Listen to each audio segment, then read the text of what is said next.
Hello beautiful people and welcome to my YouTube channel. I am Sky Scandalous and today I am filming a get ready with me because I got a date tonight and we about to get cute and make it do what it do. I am 26 years old. I'm single. I recently moved to Hawaii a couple of months ago. I'm putting myself out there in dating with the intentions of meeting new people. Dating is exhausting. Dating is hard. So I got some dating tips that I want to share with you guys. When you're out here dating, not everybody is going to be able to make it on your journey. That's kind of the point. Like if you're out here dating and every single person that you date successfully checks off all the boxes and treats you the way you want to be treated and you guys connect and really hit it off, you're gonna be dating everybody.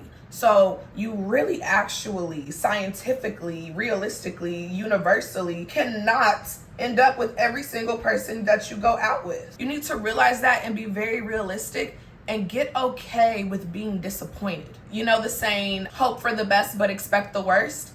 That saying was created for dating. It definitely sucks and hurts when you meet someone and you really get excited about it and then it ends, whether it ends 2 weeks down the line, 2 months down the line, but also you need to get into the habit of moving on quickly. If that man don't want me, baby, do you see, what? I'm on a date right now. So I was living in San Francisco on a travel physical therapy contract, and one night where I just remember feeling so lonely. San Francisco cold as hell, so I'm at home freezing my ass off like I need a man to hold me. And I prayed to God about it. That night I said a very, very intentional prayer. Please send me someone who is going to be interested in having an intentional relationship with me, somebody who genuinely cares about me as a person, genuinely wants to get to know me, genuinely wants to move forward with the relationship, whether it be a friendship or a romantic relationship. I laid this all out to God. Babe, God works in mysterious ways because I said this prayer on a Wednesday night. And by Thursday morning, I matched with this real fine man on Hinge, babe. And he was giving me all these vibes. And I said, that's God working quick. I mean, I just prayed to you last night and already I got a new man. I really, really grew fond of him very quickly. And like 2 weeks into our relationship, he informs me that he has a partner. And I'm like, what you saying, Willis, a business partner? I love a man about his business. He's like, no, I have a romantic partner who I've been involved with for so many months now, and we basically have an understanding that we can see and date other people. I feel like that is information that you disclose on your very first date. You can't just be talking to me, making me fall in love with you for 2 weeks, got me all excited, and then gonna drop some news like this. Are you a manipulative narcissist or what? By this point, bitch, I'm heartbroken. Even though we were talking for 2 weeks, that shit hurt so bad, you guys. I remember the next day at work, I was walking like a zombie. I felt dead inside. I felt like someone had just took my heart and just threw it in the trash. And you just really have to focus on moving on with your life. And not even necessarily your love life, but life in general. Life goes on. So I have a list in my diary. I'll read it to you verbatim. So it says, this is a list of men who I've cared for, /like/love, /dated, /talked to, etc. that I have gotten over. This is an exercise to prove that 1, you can move on, and 2, you will love again. And you guys, right now, I am up to 34 men, and number 34 actually just got added on like 2 days ago. So, babe, this shit is everlasting. You feel me? Moving on to my next point. While you're out here dating, trying to protect yourself and maximize your time and energy, set your intentions clearly with that person on day 1. First dates are really meant to get to know each other, see how y'all vibe, see how y'all connect. It should also be a time to discuss, where do you see this going? Are we dating other people? Are you interested in exclusive dating? Are you honestly just trying to hit it and quit it? Like, what are we doing? That needs to be established. It needs to be clear day 1. Don't waste your time. Don't play the guessing game. You're just hurting yourself in the long run by doing that. Now, this is where shit get real tricky. People be lying, okay? You can definitely go on a first date and have the whole let me set my intention, talk with this person, tell them, hey, I'm really in the phase right now where I'm looking for a long-term serious relationship. How do you feel about that? And that person that you want to date with could be so selfish and narcissistic and evil that they're gonna lie to you and say, yeah, me too. And in reality, all they really want are your goodies. This happens. This is real. People lie. Like, that is something that you need to have in the back of your mind. I've definitely met men where I'm like, yeah, I'm looking for something serious. And they're like, me too. And then they just fucking ghosted me. You know what? I got another fucking story time about setting your intentions. I met this man Thanksgiving night, right? I'm out with my friends having a good time, dressed holier than thou. I had on a white long sleeve shirt with some black leggings. Like, I'm not looking like a hoe. And I point that out because that's what he told me. He was like, you know, the way you dress, you're going to attract the type of men you want. You look classy. Like, I want to approach you. He told me this. I'm like, okay, let's do it. We go on a date.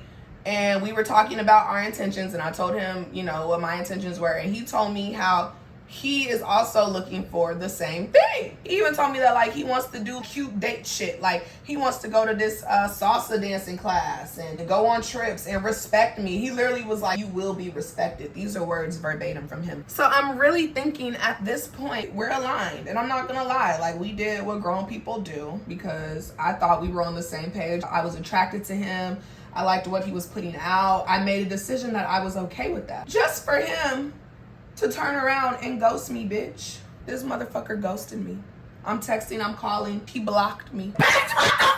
The man who sat at the table and told me that he wanted to respect me and be intentional with me. So of course I'm hurt, I'm sad, like shit, cause why the fuck? You didn't have to do all that. You could've just said you was trying to fuck.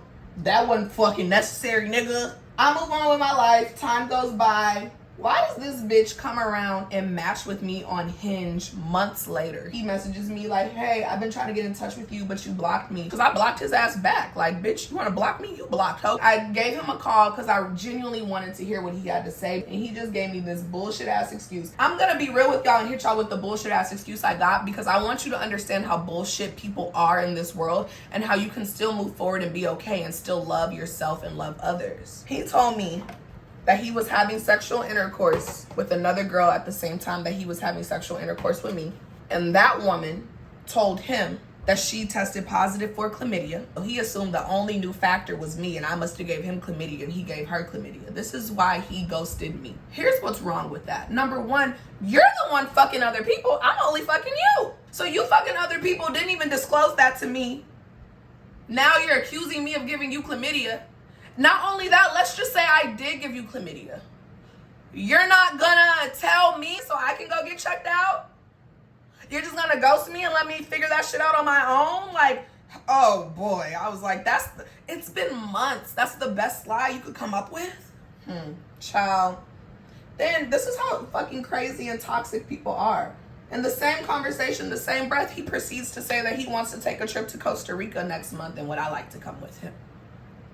And if I wasn't a self-loving, self-respecting human being, I would have went.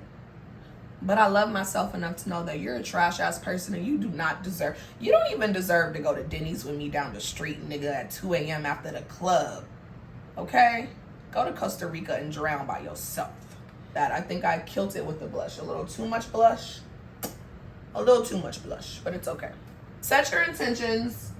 If that motherfucker play you, at least you know that you the real one in the situation. They the pussy in the situation. And you already know from that they don't fucking deserve you. That's a win on your behalf if you ask me. My last little point, when it comes to dating, the number one thing that I think is most important in all of this is to always love yourself enough to create your own happiness. I'm talking heavy on the self-love. Your romantic relationship should honestly be a compliment to the love and the life that you have already created for yourself. You know, your world, your love, your life, your this, it should be this big, just with you in it. And then over here, way in another galaxy, circulating around, should be a romantic relationship. That's how minute a romantic relationship should be to you. Indulge into your passions, indulge into your hobbies, Throw yourself into your career. If you hate your career, throw yourself into switching careers, whatever you need to do to make yourself happy. Take care of yourself, work out, eat healthy. I actually have a video that I made years ago. It's a list of activities to do if you're single. It probably could be updated now that I'm older and have like a different viewpoint, but the concept still stands. I do little things for myself all the time to make myself happy. I buy myself flowers on a regular. When I come home and I do my night routine, I'm lighting up candles around my house. I got my favorite playlist playing. Like, I'm setting the mood just for me, myself, just to make myself feel good. I take myself out on solo dates. If I want to do something and I don't have someone to do it with, I'm still gonna go. Okay, I go out to eat alone. I go to the movies alone. I go to the mall alone, bitch. I will go on a hike alone, to the beach alone. Okay, I can make a rap about all the shit that I do alone. Bitches want to fuck with me, but they can't cause I'm alone. Niggas want to eat my ass, but they can't cause I'm alone. Alone in this bitch, that's how I came in. Alone in this bitch, that's how it's gonna end. That was a freestyle just for the alone homies. Respect. That's what's going to be most important and set you up for success, because at the end of the day, not every person you date is going to make it. Like, it's not going to work. That's the whole point of dating. Like, if you're trying to be in a monogamous relationship with one person and you really want that relationship to flourish, you can't date everybody. You have to pick one and stick with one. So in the time that you're trying to find that person that you're actually willing to deal with, you're gonna meet a whole bunch of people that you cannot stand, and that shit will bring you down if you don't have a good sense of self-love within yourself. So you really got to take time to create your own happiness. It looks different for everybody. Figure out what works for you and maximize that shit. Self-love should be an everyday thing for you. Speaking of which, I'm ready to give y'all the tea on who I'm going on a date with tonight and what we're doing. So tonight I am going to go watch the Beyonce Renaissance film. I went to Beyonce's Renaissance tour twice. I went once in Barcelona, Spain, and then I went again in Houston, Texas, which, let me just say, that was the best show. The energy was unmatched. Megan Thee Stallion came out. It was freaking amazing. So when she released the news about this movie, I bought my ticket that day because I'm like, I need to see this, because I need to see if I made a cameo. And I'm going to go watch the Beyonce Renaissance film solo dolo in this beat, and I'm excited. And I did all of this for myself and for you guys. That's me creating my own happiness, doing the things that I want to do, making myself happy, not waiting on a man or a friend or a family member to make me happy. It's all about me. This is my life. I'm in control. I do what I gotta do to make it work for me. And I really, really hope and advise that you do the same. Those are my 3 important tips when it comes to dating. Number 1, get okay with disappointment and moving on quick. You just have to, you gotta bounce back, okay? Number 2, set your intentions up front. And it's not a bulletproof vest. That motherfucker might lie to you and still play the fuck out of you. I feel like I find so much more satisfaction in knowing that I was honest and genuine with a person and they played me, because it's like, you played yourself. Versus if I kind of withheld information from a person and then I didn't get the results I wanted, because then it's like, I played myself. You know what I'm saying? And I'd rather a motherfucker play himself over me. Good luck bouncing back from that one, loser. And then lastly, which is the most important, is love yourself and create your own happiness day in and day out. Mic drop. That's honestly all I have for you guys. I gave y'all some crazy dating stories. I have plenty more. Like I told y'all, there's 34 men on my list who didn't make the cut. I could give you a dating story for every single one of these men, but not today. But if that's something you might be interested in, comment below. Tell me what you want to see. It could be about anything, about life in Hawaii, about physical therapy, about dating. Because, girl, these men be cutting up. Like, I just don't know. They need some healing. Send this video to your toxic ass ex situationship, fuck buddy, whatever. Send them this video so they could get some insight on how to care for themselves and love for themselves and move forward in this world without putting other people down. Because at the end of the day, the people who are really out here doing dirty, moving foul, they're not happy inside, okay? It's the people who are truly happy that are genuine and honest and able to reflect on their mistakes and own their actions. People who are not developed inside, people who don't love themselves, people who don't know themselves, they can't do that. And honestly, it ain't your job to nurse them into doing that. So if you see the signs, you need to run from that person immediately, okay? Because they toxic as fuck and they just gonna bring you down, all right? I'm finna get dressed for my girl Beyonce and head out. My movie starts at 7. I'm so excited. And I love y'all. Thanks so much for tuning in. Stay beautiful. Stay blessed. And above all, stay positive. Thank you guys so much.